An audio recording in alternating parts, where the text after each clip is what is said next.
Hello everyone, welcome to the success master. আজকে আমি তোমাদের জন্য এসটিপিজিটি ইংলিশ সিলেবাস থেকে খুব ইম্পর্টেন্ট একটা ক্লাস নিয়ে এসেছি।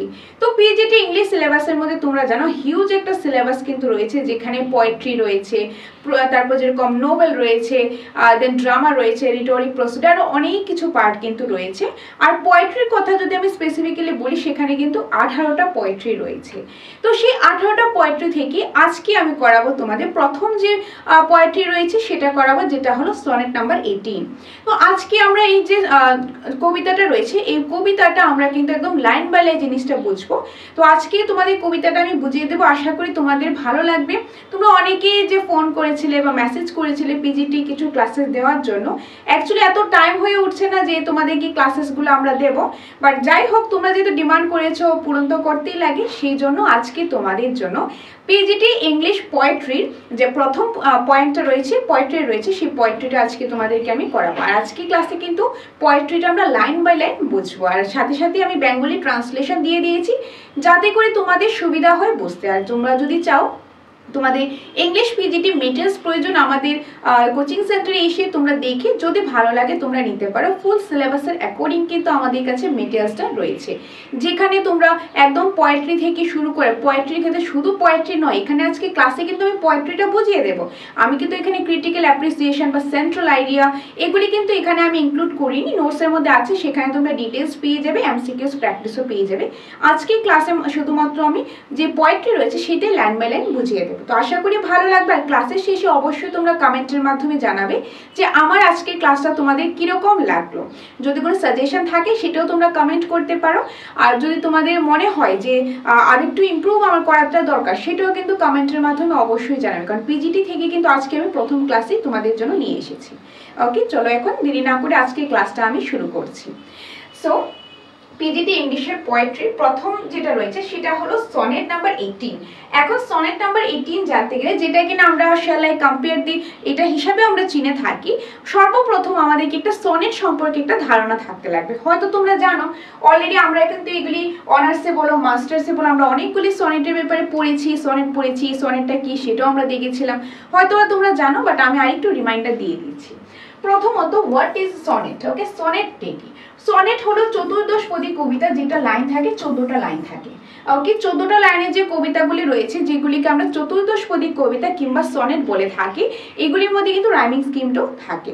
তো এই যে সনেটগুলোর মধ্যে আমরা এখানে যেটা রয়েছে সিলেবাসের প্রথম পার্টটা, সেটা হলো উইলিয়াম শেক্সপিয়ারের সনেট অনেকগুলো রয়েছে, সেখান থেকে একটা হলো শ্যাল আই কম্পেয়ার দি, যেটাকে আমরা সনেট নাম্বার 18 হিসাবেও চিনে থাকি।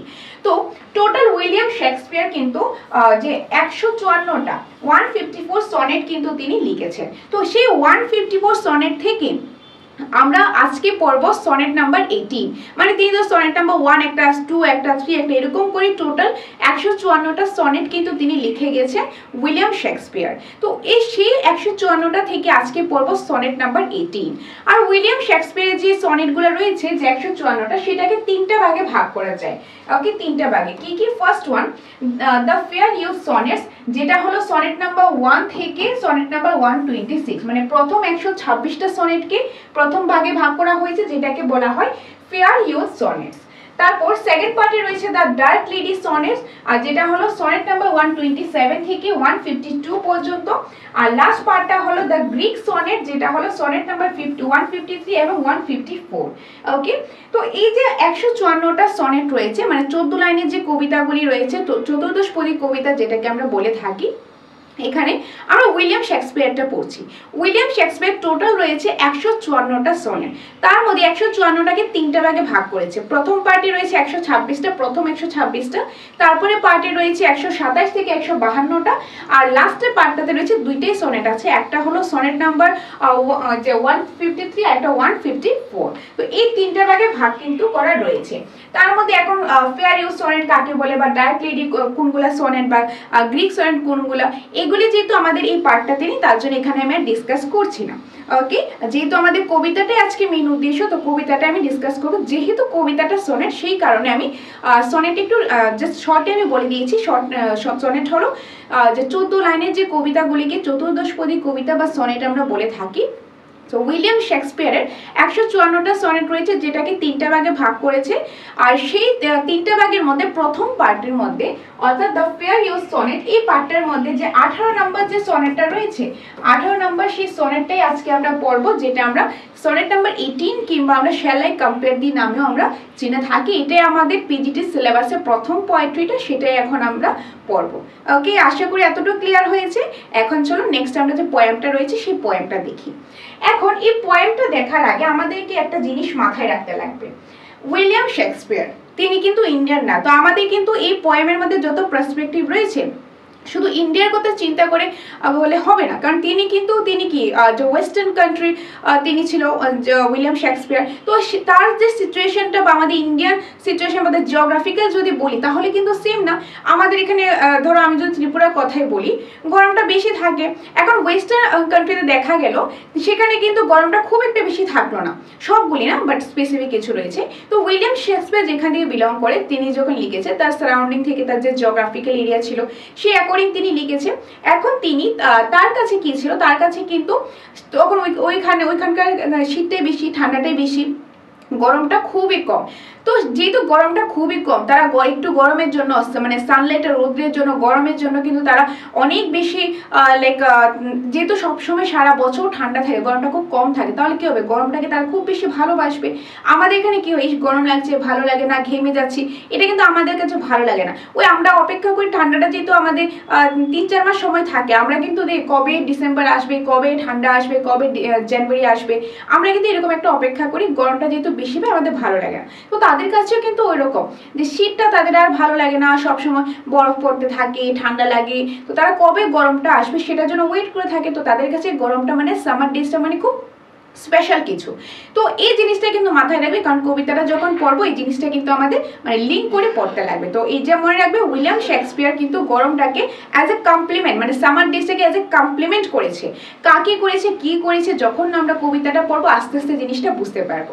এই পুরো কবিতার মধ্যে সনেট নাম্বার 18 মধ্যে যে পয়েন্ট রয়েছে, অর্থাৎ উইলিয়াম শেক্সপিয়ার কিন্তু মানে প্রশংসা করেছে, কারোর প্রশংসা করেছে। এখন সে কে, সে কি তার বিলাভ, সে কি তার যে ফিমেল পার্টনার, নাকি সে তার কোনো ফ্রেন্ড, এটা কিন্তু মেনশন করেনি। কাকে এত প্রশংসা করেছে, কাকে সে এত প্রশংসা করে একটা পুরো কবিতাই লিখে ফেলেছে, সেটা কি, সেটা আমরা আস্তে আস্তে জানবো, কবিতার শেষে আস্তে আস্তে আমরা জানবো। অর্থাৎ এই সনেট নাম্বার 18-এ উইলিয়াম শেক্সপিয়ার কিন্তু কি করেছে, প্রশংসা করেছে, একটা প্রশংসার মাধ্যমে একটা কবিতাই লিখেছে। ভাবো তোমাদের কোনো স্পেশাল পার্সন তোমাদের জন্য একটা মানে তোমাদের প্রশংসা করে তোমাদের জন্য একটা কবিতাই লিখলো, তাহলে কতটুকু স্পেশাল ফিল হবে। তো এখন এই কবিতাতে কি উইলিয়াম শেক্সপিয়ার তার বন্ধুর জন্য, নাকি তার কোনো ফিমেল পার্টনারের জন্য, নাকি অন্য কারোর জন্য লিখলো, সেটা আমরা কেউ জানি না। এই কাকে লিখলো বা কার উদ্দেশ্যে লিখলো সেটা আমরা আস্তে আস্তে কবিতার শেষে জানবো। ওকে, চলো এখন কবিতাটা আমি স্টার্ট করছি। সো সনেট নাম্বার 18, তো পয়েন্টটা মেইনলি স্টার্ট হয়েছে আমাদের এখান থেকে, যেটা 14টা লাইন থাকবে। তো first line, shall I compare thee to a summer's day. Okay, প্রথমত এই যে দি, অনেকগুলা সিম্বলিক ওয়ার্ড ইউজ করা হয়েছে। দি মানে এখানে ইউজ করা হয়েছে, দি মানে বলা হয়েছে ইউ। দি মানে কি মিন করা হয়েছে, ইউ, মানে এটা একটা symbolic word. Okay, shall I compare, আমি কি কম্পেয়ার করতে পারি, কাকে, তোমাকে, আমি কি তোমাকে কম্পেয়ার করতে পারি কিসের সাথে, সামার্স ডে, অর্থাৎ মানে গরমের যে দিন, গ্রীষ্মকালের সেই দিনটার সাথে কি তোমাকে আমি কম্পেয়ার করতে পারি। এখন আমাদের এখানে যদি বলি, আমি যদি বলি তোমাকে কি আমি গরমের দিনের সাথে কম্পেয়ার করতে পারি, আমাদের কাছে এটা ভালো লাগবে না, কারণ গরমটা অ্যাকচুয়ালি আমাদের ম্যাক্সিমাম কাছে, আমি পার্সোনালি বলি আমার কাছে গরম তো ভালো লাগে না, এই ঘেমে যায়, ভালো লাগে না। তো এই আমাকে যদি কেউ বলে তোমাকে কি আমি গরমের দিনের সাথে কম্পেয়ার করতে পারি, আমি কিন্তু অ্যাজ এ কমপ্লিমেন্ট নেব না। কিন্তু এখন যদি দেখা গেল যেরকম আমাদের কাছে শীত, আমার কাছে শীতটা খুব ভালো লাগে, আমাদের এখানে শীতটা তো কম আসে ইন দ্য সেন্স 3-4 মাস থাকে। তো ওই সময় কিন্তু যদি কেউ যদি বলে তোমাকে কি আমি শীতের দিনের সাথে কম্পেয়ার করতে পারি, আমি এটা অ্যাজ এ কমপ্লিমেন্ট নেব। তো সেম ভাবে যেহেতু তাদের কাছে সামার্স ডেটা খুব স্পেশাল, খুব কম সময়ের জন্য আসে, তো সেই জন্য শেক্সপিয়ার কি করলো, সে বললো যে আমি কি তোমাকে কম্পেয়ার করতে পারি, তো মানে গরমের দিনের সাথে তোমাকে আমি কম্পেয়ার করতে পারি, এটা কিন্তু ফার্স্ট লাইনে তিনি বললো। কাকে, যেখানে ইউ বলে, কারণ ইউটা কি সেটা তিনি মেনশন করলেন, সেটা হতে পারে তার বন্ধু, হতে পারে তার কোনো ফিমেল পার্টনার, হতে পারে অন্য কোনো কিছু, বা হতে পারে তুমি নিজেই, এটাও কিন্তু হতে পারে, কি হবে আমরা দেখবো। ওকে, তো গেল আমাদের first line. Second, thou art more lovely and more temperate. Okay, দো এই যে এখানে দো মানে বুঝিয়েছে কি তুমি, আমি এখানে বেঙ্গলি ট্রান্সলেশন দিয়ে দিয়েছি। দো মানে বুঝিয়েছে তুমি, যে তুমি আরো সুন্দর, তুমি আরো সুন্দর, মোর লাভলি, তুমি আরো সুন্দর, এবং মোর টেম্পারেট, এবং আরো বেশি তুমি টেম্পারেট, ওকে, আরো বেশি টেম্পারেট। যেহেতু সামার্স ডেটা অ্যাজ এ কমপ্লিমেন্ট হিসাবে একটা মানে তাদের জন্য খুব স্পেশাল একটা জিনিস হিসাবে হয়, সেই জন্য বলেছি তুমি আরো সুন্দর, তুমি আরো টেম্পারেট, ওকে, তো এটা বলেছি। এই তুমিটা কি সেটা কিন্তু এখনো বলিনি। Next, rough winds do shake the darling of birds of May, অর্থাৎ মে মাসের দিকে, মে জুনের দিকে এই যে গরম থাকে, তো ওই বলেছে যে মে মাসের মধ্যে, সেই মে মাসের মধ্যে যখন যে বাতাসগুলি এসে, তীব্র বাতাসটা আসে, তখন কিন্তু দেখবে যে কিছু কিছু ছোট ছোট ফুলগুলি আছে, সেই বার্ডসগুলি, কলিগুলি আছে, কলিগুলি যে বার্ডস যে কলিগুলি আছে, সেই কলিগুলি বাতাসের সাথে দেখা গেল এগুলি কি করছে, এগুলি নাড়াচাড়া করছে বা অনেকগুলি যে উড়ে যাচ্ছে। দুইটা বলা হয়েছে, মানে তিনি কিন্তু বলা হয়েছে যে মে মাসে যখন গরমটা আসে, মে মাসের মধ্যে যখন তীব্র বাতাসটা থাকে, ওই বাতাসের সাথে সাথে যে ফুলের কলিগুলি আছে, ছোট ছোট ফুলগুলি আছে, এগুলিও কিন্তু নাড়াচাড়া করতে থাকে, এগুলিও কিন্তু উড়ে যাচ্ছে। Okay, next line, and summer's leaves had all too short a date, অর্থাৎ সামার্স গরমকালটা কি, গ্রীষ্মকালটা লিসে আসে। লিস মানে কি, লিস মানে কি, এখন ধরো অনেকে থাকে না, ধরো কোনো একটা কৃষককে একটা যে জমি দেওয়া হলো 1 বছর 2 বছর 3 বছর লিসে দেওয়া হলো, ওইটার মধ্যে সে কাজ করবে, কাজ করে যে মালিক তাকে ইয়ারলি এত টাকা দেবে, ওই যে লিসে নিল। তো লিসটা নিলে কিটা কম সময়ের জন্য আসে, তো ওই সামার্সটা তিনি বলেছেন আমাদের এখানে তো সামার্সটা লিসে আসে, বলতে পারো কম সময়ের জন্য আসে। তো খুবই কম সময়ের জন্য কিন্তু এই গরমের সময়টা আমাদের এখানে আসে, গরমের সময়টা আমরা পাই, এটা দেখতে কিনা খুবই শর্ট, টু শর্ট এট ডে, খুবই কম সময়, মানে গরমের দিনটা যে থাকে তার যে স্থায়িত্বটা সেটা খুবই সংক্ষিপ্ত, খুবই শর্ট একটা সময়। ওকে, অর্থাৎ এই 4টা লাইনে প্রথম সেন্টেন্সে তিনি কি বলেছেন, তিনি বলেছেন উইলিয়াম শেক্সপিয়ার পুরো কবিতাতে কারো না কারো প্রশংসা করেছে, কি সেটা আমরা পরে দেখব। এখানে বলেছে আমি কি তোমাকে গরমের দিনের সাথে গ্রীষ্মের দিনের সাথে কম্পেয়ার করতে পারি, এটা বলেছে প্রথম। তারপর কি বলে যে তুমি আরো সুন্দর, আরো বেশি টেম্পারেট, এবং মে মাসের এই গরমের মধ্যে, মে মাসের সময় যে তীব্র বাতাস বয়, সেই বাতাসের সাথে কতগুলি ফুল, কতগুলি কলিগুলি কি হচ্ছে, নাড়াচাড়া করছে বা উড়ে যাচ্ছে। তারপরে যে গরমের দিনটা মনে হয় খুব মানে সংক্ষিপ্ত সময়ের জন্য আসে। তো এটাই বলা হয়েছে প্রথম যে 4টা লাইন রয়েছে সেই 4টা লাইনে। আশা করি বুঝতে পেরেছো, বা এখানে বেঙ্গলি ট্রান্সলেশনও দিয়ে দিয়েছি। তারপর নেক্সট স্টেজে কি বলা হয়েছে দেখো, পরে 4টা লাইনে কি রয়েছে। sometimes too hot the eye of heaven shines, এখানে eye of heaven মনে রাখবে, এটা আমরা eye of heaven কে এখানে বলতে বুঝিয়েছে সূর্যকে, মানে সানকে বুঝিয়েছে। মানে বলা হয়েছে কখনো কখনো কি হয়, যেহেতু গরমের দিনের কথা এসেছে, গরমের দিনের কথা আসবে, সূর্যের কথা আসবে না তা তো হয় না। তো যেহেতু গরমের দিনের সাথে কম্পেয়ার করছে, গরমের দিনের কথা এসেছে, তিনি বলেছে কখনো কখনো এরকম হয় যে মে মাসের মধ্যে তীব্র বাতাস আসে, ফুলগুলি নাড়াচাড়া করে, তখন তো গরমটা থাকে। তো ওই গরমের সময় কখনো কখনো দেখা যাচ্ছে সূর্যে খুব বেশি শাইন, সূর্যের আলোটা খুব বেশি পড়ছে, তীব্রভাবে পড়ছে, ছড়িয়ে পড়ছে। তো এটাই বলেছে কখনো কখনো খুব বেশি গরম থাকে, সূর্যের আলোটা বেশি পড়ে, বেশি শাইন করে, সেই জন্য কখনো কখনো খুব বেশি গরম থাকে, খুব বেশি যে গরম থাকে, too hot. and often is his gold complexion dim, আর কখনো কখনো কি হয়, প্রায় সময় তার যে সোনালী কালারের যে রংটা সেটা আবার ডিম হয়ে যায়, মানে কখনো কখনো সূর্যের আলোটা বেশি আসে না, একদম অন্ধকারময় হয়ে থাকে, ডিম হয়ে যায়, মানে সূর্যের আলোটা বেশি একটা থাকে না, অনেক সময় মেঘলা হয়ে থাকে না, তো এরকম হয়ে যায়, অনেক সময় ডিম হয়ে যায়। মানে তিনি বলেছেন কখনো কখনো সূর্যের আলোটা বেশি পরে একদম শাইন হয়ে থাকে, যে কারণে খুব বেশি গরম লাগে। আবার কখনো কখনো দেখা যায় যে সূর্যের যে আলোটা সেটা কি হয়, সেটা অনেকটা ডিম হয়ে যায়, সেটা অনেকটা কি হয়, ডিম হয়ে যায়, অনেকটা তার যে গোল্ডেন কালারের যে রংটা, কমপ্লেক্সনটা, সেটা অনেকটা ডিম কিন্তু হয়ে যায়। ওকে, and every fair from fair sometime declines, এবং খুব সুন্দর একটা লাইন বলেছে, এটা কি খুব important line, and every fair from fair sometimes decline, এবং কি বলেছে এই যে সৌন্দর্যটা, কারণ এই কবিতাতে তিনি কারো প্রশংসা করছে, তিনি বলেছেন এই যে সৌন্দর্যটা, মানে এই যে সামারের সাথে কম্পেয়ার করছে, সামারের দিনে আমাদের সূর্যের আলোটা আসছে, এই জিনিসটা যে একটা কারোর সাথে কম্পেয়ার করেছে, বলেছে এই যে সৌন্দর্যটা এটা কিন্তু সবসময় থাকে না। মানে সবকিছু দেখো, অনেকে কি হয় নিজের সৌন্দর্য নিয়ে অনেক বেশি গর্ববোধ করে, সে কিন্তু এটা ভুলেই যায় এই সৌন্দর্য সবসময় কিন্তু থাকবে না, সৌন্দর্যটা শুধু ফেস দিয়ে হয় না, সৌন্দর্যটা হয় মনের। তো এটাই কিন্তু অ্যাকচুয়ালি মিন করেছে, মানে এই লাইনের তো না তিনি একদম খুব ডিপ একটা মিনিং দিয়েছে। মানে এই যে সৌন্দর্যটা সেটা হোক যে কোনো পার্সন হোক, কোনো একটা নেচার হোক, ট্রি হোক, যেটাই হোক, ওই সৌন্দর্যটা কিন্তু সবসময় সেম থাকে না, ওইটা একটা সময় পর কিন্তু এটা কি হয়ে যায়, মানে ওইটা আস্তে আস্তে কিন্তু সৌন্দর্যটা কমে যায়, সৌন্দর্যটা শেষ হয়ে যায়। ওইটাই কিন্তু বলেছে মানে বাইরের যে সৌন্দর্যটা, যে প্রতিটি মানে সৌন্দর্য কখনো কখনো মানে সামটাইমস কি ওইটা ডিক্লাইন হয়ে যায়, আস্তে আস্তে সৌন্দর্যটা কিন্তু ডিক্লাইন হয়ে যায়, ওইটাই কিন্তু বলা হচ্ছে, মানে খুব একটা ডিপ মিনিং দিয়েছে। Okay, next slide. By chance or nature changing course unseen. By chance মানে by chance nature changing, নেচারটা কি প্রকৃতি, আর নেচার যেহেতু এটা তো চেঞ্জ তো হবে, যে আনট্রিম মানে প্রকৃতির নিয়মই হলো চেঞ্জ হওয়া, আর এটা তো চেঞ্জ তো হবে, সেটা মানুষ হোক সেটা নেচার হোক, চেঞ্জ তো হবে, সবসময় তো কেউ সেম থাকবে না। আমি এখন যেরকম আছি, আমি আগে তো এরকম ছিলাম না, বা এখন যেরকম আছি ফিউচার এরকম থাকবো না, আমি তুমি সবাই।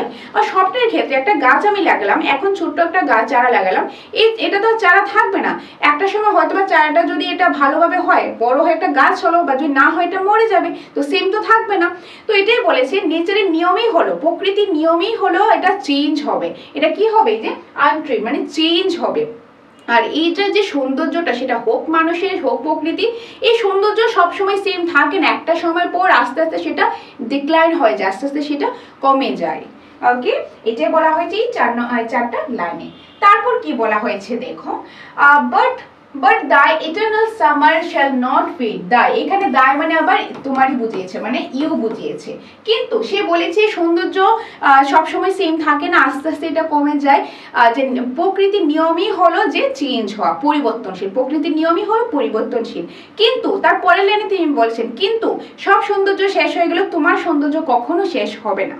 মানে যেটা আমি আগে অ্যাকচুয়ালি বলেছিলাম যে সৌন্দর্যটা ফেস দিয়ে নয়, মানে বাইরের সৌন্দর্য না, সৌন্দর্য অ্যাকচুয়ালি হলো মনের সৌন্দর্য। তো ওইটাই কিন্তু তিনি মিন করেছে, তিনি বলেছে যে সব সৌন্দর্য শেষ হয়ে গেল বা প্রকৃতির নিয়মই হলো পরিবর্তনশীল, কিন্তু তোমার সৌন্দর্য এই যে দায় মানে এখানে ইউ, কিন্তু তোমার যে এই সামার যে এটা এটারনাল মানে কি, যেটা সব সময় থাকে, কোনো সময় শেষ হয় না, এটারনাল সামার মানে এখানে সেই সৌন্দর্যটাকে বোঝানো হয়েছে। ওকে, কারণ সামারের সাথে কম্পেয়ার করেছিল, তো বলেছে এই যে eternal summer shall not fade, এটা কখনো ফেড হয়ে যাবে না, এটা কখনো, অর্থাৎ তোমার এই সৌন্দর্যটা কখনো এটা শেষ হয়ে যাবে না। এখন তোমাদের কোশ্চেন আসতে পারে এরকম কে যার সৌন্দর্য শেষই হবে না, আসছি একটু পরে আসছি। Not lose position of that fair দো ও, এটা কিন্তু ও হবে, এটা সিম্বলিক ভাবে লিখেছে, এটা ও কিন্তু উচ্চারণটা ওই হবে। আর দো মানে এখানে ইউ বোঝানো হয়েছে। ওকে, মানে বলেছে তুমি যে তোমার এই সৌন্দর্যের মধ্যে তোমার যে অধিকারটা, পজিশন মানে হলো কি অধিকার, তুমি এই তোমার সৌন্দর্যের মধ্যে তুমি এটা ও মানে ওন করো, আমরা বলি না এটা আমরা ওন করি, এটার মধ্যে আমার অধিকার পজিশন রয়েছে, তুমি এই সৌন্দর্যটাকে ওন করো, এই সৌন্দর্যের মধ্যে তোমার অধিকার আছে, যেটা তুমি কখনো করবে না, কখনো হারাবে না। অর্থাৎ তিনি বলেছিল না যে but the eternal summer shall not fade, কিন্তু তোমার সৌন্দর্য কখনো ফেড হবে না, তোমার সৌন্দর্য কখনো শেষ হয়ে যাবে না। এই যে তোমার এই সৌন্দর্যের মধ্যে তুমি সৌন্দর্যটাকে ওন করেছো, এই সৌন্দর্যটা তোমার এই মানে এটার মধ্যে তোমার অধিকার রয়েছে, আর এই অধিকার তুমি কখনো হারাবে না। nor shall death break though wonder in his shade, মানে এই যে মৃত্যুটাও তোমাকে মানে এটাই বলা হয়েছে যে তোমার এই সৌন্দর্য তুমি কখনো হারাবে না, তোমার সৌন্দর্যের উপর তোমার এই তুমি এটা ওন করেছো, আর এটার উপর সৌন্দর্যের উপর অধিকার তুমি কখনো হারাবে না, তোমার সৌন্দর্যটা সবসময় মানে সেম থাকবে, এটা ফেড হবে না। ইভেন মৃত্যুটাও, এই যে মারা যাওয়াটাও, সেটাও কিন্তু তোমার এই সৌন্দর্যটাকে কিছু করতে পারবে না, সেটা কখনো ফেড হবে না, এটাই কিন্তু মিন করা হয়েছে। when in eternal lies to time grow, okay, এখন দো মানে ইউ বোঝানো হয়েছে, এই যে eternal lies এখন এসে জানলাম কাকে বোঝানো হয়েছে। অ্যাকচুয়ালি এই কবিতার লাইনগুলি বোঝানো হয়েছে, আর এই কবিতার লাইনের মাধ্যমে যে কবিতাটা পড়ছে তাকে বোঝানো হয়েছে। এখন তোমরা কবিতা পড়ছো, তোমাকে বোঝানো হয়েছে, অর্থাৎ এই কবিতাতে কবি তার কোনো বন্ধুকেও বোঝায়নি, তার কোনো ফিমেল পার্টনারকেও বোঝায়নি, এই কবিতাতে তিনি কবিতাটা লিখেছে প্রশংসা করার জন্য, আর এই কবিতাটা যে পড়বে তাকেই কবি বলেছে যে তাকেই কিন্তু যে মানে সৌন্দর্য যে বলেছে তাকেই তিনি সুন্দর বলেছে, তাকেই তিনি সামার ডের সাথে যে কম্পেয়ার করেছে, বলেছে যে তার কারণটা কি, যে মৃত্যু তাকে এটা ছাড়াতে পারবে না, সৌন্দর্য যাবে না, কারণ এটা এই যে লাইনটা, এই কবিতাটা, এই লাইনটা একদম ইটারনাল লাইন। লাইনটা কি? এটা না মানে মানে চিরন্তন একটা কবিতার যে লাইন, যেটাকে আমরা পংক্তি বলে থাকি, এটা টাইমের সাথে সাথে কি হবে, এটা গ্রো হবে, মানে এটা সৌন্দর্যটা টাইমের সাথে সাথে বাড়বে। অর্থাৎ বলেছে কবিতাটা যত মানুষ পড়বে, যত বেশি ফেমাস হবে, তত বেশি কবিতাটা পপুলার হবে। কবিতাটা যে পড়বে তাকে সবাইকেই তাকে কিন্তু মিন করে বলেছে তার সৌন্দর্যটা। তিনি কিন্তু সৌন্দর্য বলতে কোনো ফেসের, তার বডির সৌন্দর্য বলেনি, তিনি কিন্তু ওই মানুষটাকে সৌন্দর্য বলেছে, সুন্দর বলেছে, আর যেটাকে তিনি সমাজ ডের সাথে কম্পেয়ার করেছে। বোঝা গেল তো কোনটা কাকে বলেছে? এটা না লাইন্স। ওকে, আর যখন এই লাইনগুলি, পংক্তির এই কবিতাগুলি পড়া হবে, তখন তোকে কবিতা যখন পড়া হবে, তখনই তিনি কি হবে, এই কবিতার সৌন্দর্যটা আরো বেশি গ্রো হবে, আরো বেশি এই যে গ্রো হতে, সময়ের সাথে সাথে আরো বেশি গ্রো হতে থাকবে। আর যেহেতু কবিতাটা সময়ের সাথে সাথে আরো বেশি ফেমাস হবে, কবিতার মধ্যে তোমাকে মানে তুমি যেই কবিতা পড়ছি আমাদেরকে বোঝানো হয়েছে, তো তুমিও সময়ের সাথে সাথে গ্রো হবে, তোমারও সৌন্দর্যটা সময়ের সাথে সাথে আরো বেশি গ্রো হবে, কারণ এখানে দো বলতে তোমাকে বোঝানো হয়েছে। এই লাইনগুলি যত পড়া হবে তত বেশি লাইন ফেমাস হবে, আর এই লাইনগুলি কবিতার মধ্যে যেহেতু তোমাকে মেনশন করা হয়েছে, তো লাইনগুলি ফেমাস হলে ডেফিনেটলি তুমিও সাথে সাথে ফেমাস হবে। ওইটাই কিন্তু তিনি কবিতার মাধ্যমে উল্লেখ করেছে। আশা করি তোমাদেরকে সম্পূর্ণটা বোঝাতে পেরেছি। সো লাস্ট টু লাইনে পয়েন্ট কি বললো দেখো, so long as man can breathe or eyes can see, অর্থাৎ এই যে সৌন্দর্যটা তিনি বলল, এই সৌন্দর্যটা কতদিন থাকবে, সৌন্দর্য কিসের সৌন্দর্য, অর্থাৎ যতদিন পর্যন্ত এই কবিতাটা যত বেশি মানুষ পড়বে তত বেশি কবিতার সৌন্দর্য বাড়বে।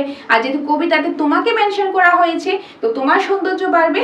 আর যতদিন পর্যন্ত মানুষ শ্বাস নিতে থাকবে, যে ম্যান ক্যান ব্রেথ, যতদিন পর্যন্ত মানুষ শ্বাস নেবে, যতদিন পর্যন্ত মানুষ এটা এই যে কবিতাটা দেখবে, ততদিন পর্যন্ত কিন্তু এই সৌন্দর্যটা এটা থাকবেই। Then so long live this and this gives life to thee, এখানে thee বলতে বোঝানো হয়েছে ইউ, thee মানে এখানে তোমাকে বোঝানো হয়েছে, অর্থাৎ ততদিন পর্যন্ত কবিতাটা বেঁচে থাকবে এবং তোমাকে কি দেবে, তোমাকে এটা তার লাইফটা দেবে। অর্থাৎ এখানে বলেছে যতদিন পর্যন্ত মানুষ শ্বাস নেবে, যতদিন পর্যন্ত মানুষ এটা দেখবে, ততদিন পর্যন্ত এটা সৌন্দর্যটাও কিন্তু বজায় থাকবে। এই যে কবিতাটা, এই কবিতাটা বেঁচে থাকবে, এই কবিতাটা যেহেতু বেঁচে থাকবে, কবিতা লাইনের মধ্যে তোমাকে বোঝানো হয়েছে তুমিও কিন্তু একদম অমর হয়ে থাকবে। যে একটা লাইন ছিল না যে মৃত্যু এটা সৌন্দর্য শেষ হবে না, তো ওইটাই কিন্তু বলা হয়েছে যতদিন পর্যন্ত এই কবিতাটা থাকবে, এই কবিতাটা মানুষ পড়বে, সময়ের সাথে সাথে কবিতাটা আরো বেশি পপুলার হবে, আরো বেশি গ্রো করবে। তো যেহেতু কবিতায় তোমাকে বোঝানো হয়েছে, সময়ের সাথে সাথে তুমিও কিন্তু অনেক বেশি গ্রো করবে, তুমি অনেক বেশি পপুলার হবে। যতদিন পর্যন্ত মানুষ শ্বাস নেবে, যতদিন পর্যন্ত মানুষ দেখতে পাবে, ততদিন পর্যন্ত কিন্তু ততদিন কি হবে, যে এটা ততদিন পর্যন্ত এটা বেঁচে থাকবে, এই যে কবিতাটা বেঁচে থাকবে। আর যেহেতু কবিতাটা বেঁচে থাকবে, কবিতাতে তুমি রয়েছো, তুমিও কিন্তু এটা অমরত্ব হয়ে যাবে, অমর হয়ে যাবে। এটাই কিন্তু এটা বলা হয়েছে আজকের এই কবিতাটাতে, অর্থাৎ উইলিয়াম শেক্সপিয়ারের সনেট নাম্বার 18-এ কিন্তু এইটাই মেনশন করা হয়েছে। ওকে, সো উইলিয়াম শেক্সপিয়ারের সনেট নাম্বার 18-এ যে প্রশংসার মাধ্যমে কিন্তু কবি যে একটা সনেট লিখে ফেলেছে। কাকে প্রশংসা করেছে? এই কবিতার মাধ্যমে কবি কিন্তু যে কবিতাটা পড়বে তাকেই প্রশংসা করেছে, তাকে সামার ডেজের সাথে তুলনা করা হয়েছে। ওকে, তো খুব সুন্দর একটা কবিতার একটা লাইন, খুবই সুন্দর একটা লাইন, আমার পার্সোনাল ফেভারিট একটা লাইন, যে এই যে সৌন্দর্যটা সবসময় কিন্তু বজায় থাকবে না, যেহেতু প্রকৃতি হলো পরিবর্তনশীল, আস্তে আস্তে এটা কিন্তু ডিক্লাইন হয়ে যায়, সৌন্দর্যটা আস্তে আস্তে কমে যাবে। কিন্তু এখানে কিন্তু সৌন্দর্য বলতে শুধু ফেসের বডি সৌন্দর্য বোঝায়নি, এটা মানুষের মধ্যে যে তাদের মনের যে সৌন্দর্যটা সেটাই কিন্তু বোঝানো হয়েছে। কিন্তু এটাও বলা হয়েছে কিন্তু তোমার সৌন্দর্য কখনো শেষ হবে না। কার সৌন্দর্য? এই কবিতাটার সৌন্দর্য। আর যে কবিতাটা পড়বে তার সৌন্দর্য কখনো শেষ হবে না। যতদিন পর্যন্ত মানুষ শ্বাস নেবে, মানুষ দেখতে পাবে, ততদিন পর্যন্ত কবিতাও বেঁচে থাকবে, তুমিও কিন্তু কবিতার সাথে সাথে অমর হয়ে যাবে। এটাই কিন্তু এই কবিতাতে বলা হয়েছে। খুব সুন্দর একটা সনেট যেটা লিখেছে উইলিয়াম শেক্সপিয়ার, সনেট নাম্বার 18। তো আশা করি তোমরা পয়েন্টটা বুঝতে পেরেছো। তো আজকের ক্লাসের মধ্যে আমি কিন্তু পয়েন্টে তোমাকে লাইন বাই লাইন বুঝালাম। কিরকম লাগলো অবশ্যই কমেন্টের মাধ্যমে জানাবে তোমরা বুঝতে পেরেছো কিনা, বা আমি যেভাবে তোমাদেরকে বুঝিয়েছি আমি চেষ্টা করেছি আমার 100% দেওয়ার। যদি কোনো ভুল ত্রুটি হয়ে যায় তোমরা মাফ করে দিও, কোনো সাজেশন থাকলে কমেন্টের মাধ্যমে অবশ্যই জানাবে। আর আমাদের কোচিং সেন্টার দ্য সাকসেস মাস্টারে কিন্তু এসটি পিজিটি মেটেরিয়ালস রয়েছে, ইংলিশ তো আছেই, তাছাড়া বেঙ্গলি আছে, হিস্ট্রি আছে, দেন পলিটিক্যাল সায়েন্সও কিন্তু আছে।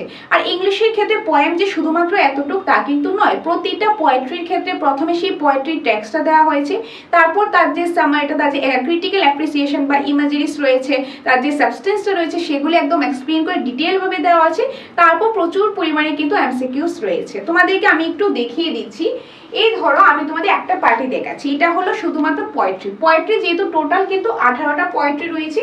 এই 18টা, এই যে পার্টটা দেখতে পাচ্ছ এখানে শুধুমাত্র পোয়েট্রি, তাছাড়া তো আরো আছে ড্রামার জন্য আলাদা পার্ট, নোভেলের জন্য আলাদা পার্ট, শর্ট স্টোরির জন্য আলাদা পার্ট, রিটোরিক প্রসিডির জন্য আলাদা পার্ট, হিস্ট্রি অফ লিটারি মাস্টার্সের জন্য আলাদা পার্ট, অর্থাৎ প্রতিটা পার্টি আলাদা আলাদা রয়েছে। আর এটা হলো শুধু পোয়েট্রি পার্টটা।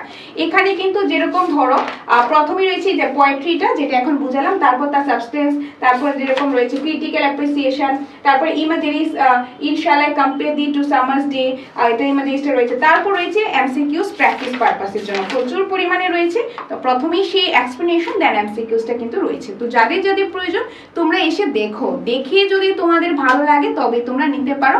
আর কমেন্টের মাধ্যমে কিন্তু জানাতে ভুলবে না যে আজকের এই ক্লাসটা তোমাদের কিরকম লাগলো। আর তাছাড়া তোমাদের বলে দিই এসটিজিটির জন্য এডমিশন চলছে।